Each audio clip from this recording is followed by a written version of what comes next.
मुझे बताया जा रहा है शायद आप लोगों को भूख लगी है। भूख लगी है? नहीं। ये कहानी सुनाऊं या बंद करूं?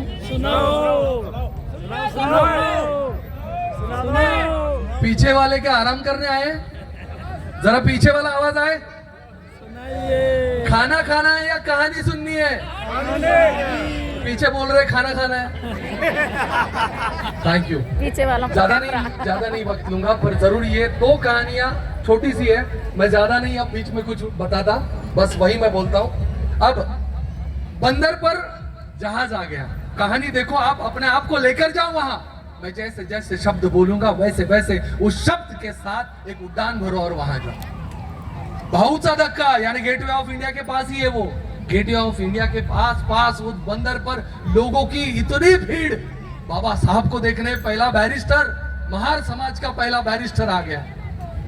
इतना पढ़ा लिखा इंसान दिखता कैसे है, वो सूट बूट में दिखता कैसे है, ये सब देखने के लिए आए अनगिनत लोग। और इन अनगिनत लोगों में एक शख्सियत घर थी, रमाई, उनकी पत्नी रमाई लक्ष्मीबाई को जवाब देती है कि लक्ष्मीबाई नहीं, मुझे जाना तो है पर मैं पहनूं क्या? जिस बाप ने हमारे लिए इतना सब कुछ किया है ना, हम आज जो भी कुछ खा रहे हैं, हम जो भी सांस ले रहे हैं, हम जो भी पढ़ रहे हैं, हम जो भी लिख रहे हैं, वो सब बाबा साहब के उपकारों की देन है। समझिए, उस औरत के शरीर के ऊपर इतनी भी अच्छी साड़ी नहीं थी, 10 जगहों पर वो फटी हुई थी। उसको सी भी तो भी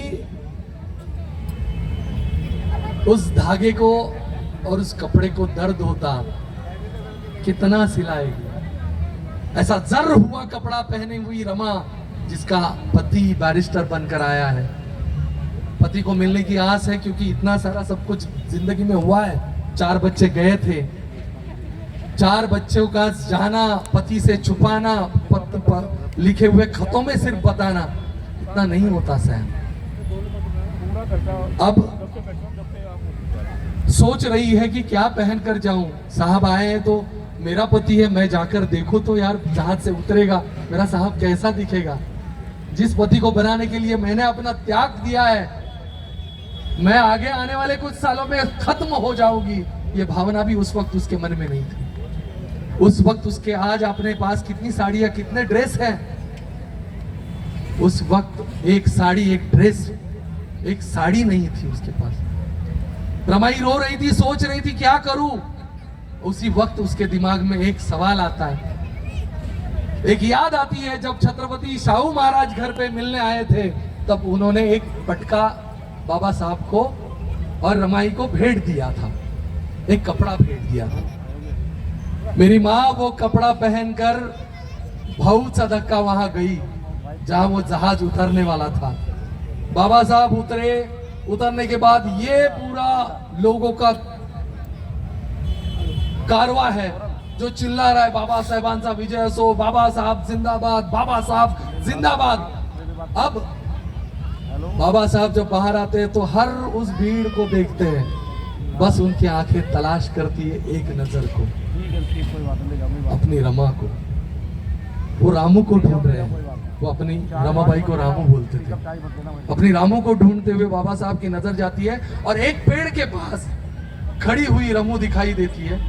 रमू ने पहना हुआ कपड़ा बाबा साहब तुरंत पहचान जाते हैं। बाबा साहब के बदन पर जो सूट बूट था वो उसकी देन थी, क्योंकि उसने वो कष्ट किए थे। अपने मेहनत का आधा हिस्सा वो अपने पति को लंदन भेजती थी। ये बात बाबा साहब भूले नहीं थे। बाबा साहब की आंखें भर आई, ऐसा लगता था कि दौड़कर जाऊं और अपनी रमू को बोलूं, उसको दिखाऊं, देख तेरा सपना साकार कर दिया, मैंने मेहनत की। हम सोचते ही नहीं है। हमें भूख की, हमें इसकी उसकी हर चीज की इतनी गंदी लत लग चुकी है कि हमें ना इनके त्याग का, इनके समर्पण का कुछ नहीं पड़ा है।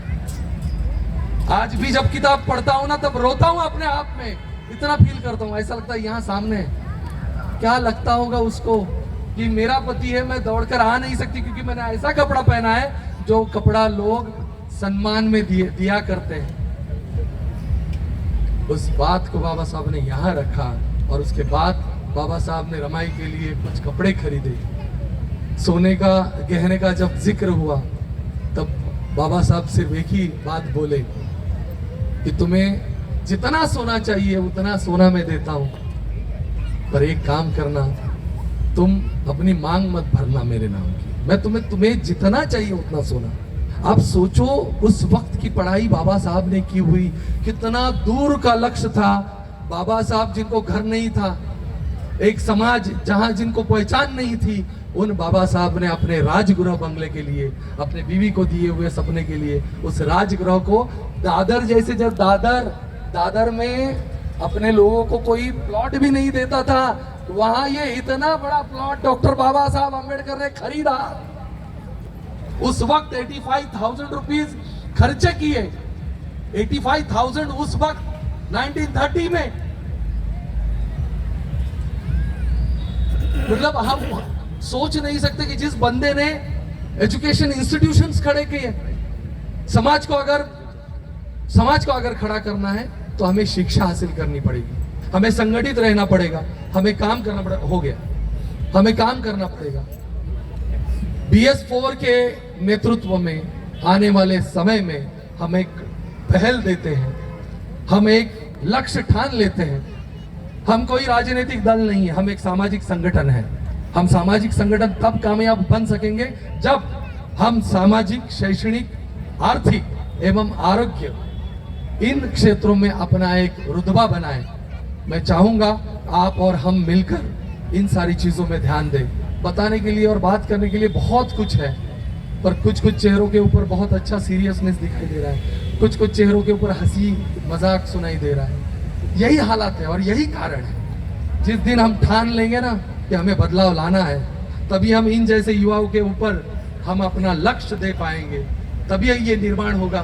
बाबा साहब उस वक्त क्या पार्टी खड़ा करने में पीछे थे?